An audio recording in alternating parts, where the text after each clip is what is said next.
It's Friday night at a crowded bar in downtown Austin. You spot Sarah nervously clutching her drink, hesitating to join the lively conversation around her. She's got plenty to say but can't find the right words, and worse, she's scared of sounding awkward. What if there was a secret playbook to crack that code? Garner's Conversationally Speaking promises exactly that, transforming anxious small talk into confident, meaningful chatter. But what's the real trick behind getting others to open up? Imagine you're stuck in a dull chat, everyone nodding but no one really engaging. The fix? Asking the right questions. Alan's first big secret is about sparking conversations by steering clear of dead-end queries. At a workshop in Portland, Alan watched as Janice struggled to connect with a colleague. He coached her to swap "Did you like the movie?" for "What about the movie surprised you?" Suddenly, her coworker's eyes lit up, sharing details Janice never heard before. That one subtle switch flipped the whole vibe. Think of your questions like doors. Closed questions are trapdoors, cutting conversations short and dropping the ball. Open questions, though, are windows swinging wide open, inviting fresh air and light. They let people wander into their own stories instead of trapping them behind tiny yes or no fences.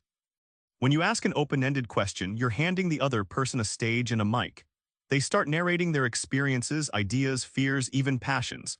The payoff? Instead of awkward silence, your chat becomes a shared story. It's like turning a bland elevator ride into a memorable road trip. Now you've sparked the chat, but here's the catch. Most people just wait to talk, not listen. Alan's techniques show how true listening can transform any interaction from shallow to magnetic. In a lively Chicago group session, Alan paired up nervous Tom with extroverted Mia. Tom used active listening, nodding, summarizing, and mirroring Mia's words. Mia felt truly heard, opening up about her startup dream. That moment of genuine attention flipped Tom from outsider to trusted confidant, and the room noticed. Imagine a tennis match. Most people are just hitting the ball back, waiting for their serve. Active listening is more like a dance, knowing exactly when to pull back or move forward. It's less about your next words and more about tuning into their rhythm and pace. When you give full attention, you stop talking, letting the other person fill the space with their thoughts. That doesn't just make them comfortable, it creates trust. The surprising thing, the quieter you get, the more magnetic you become. Here's the kicker: even with great questions and listening skills, anxiety can still freeze you. Alan reveals simple mental shifts and strategies to turn social fear into relaxed confidence. At a workshop in Boulder, Alan noticed new participant Leela trembling before speaking.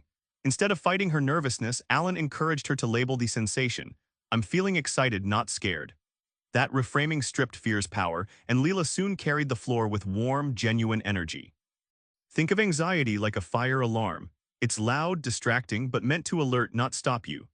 Alan suggests using breathing techniques and grounding thoughts, like picturing a calm lake, to quiet that alarm without shutting down the whole system. When you stop battling anxiety and start accepting it as part of the experience, real confidence blooms.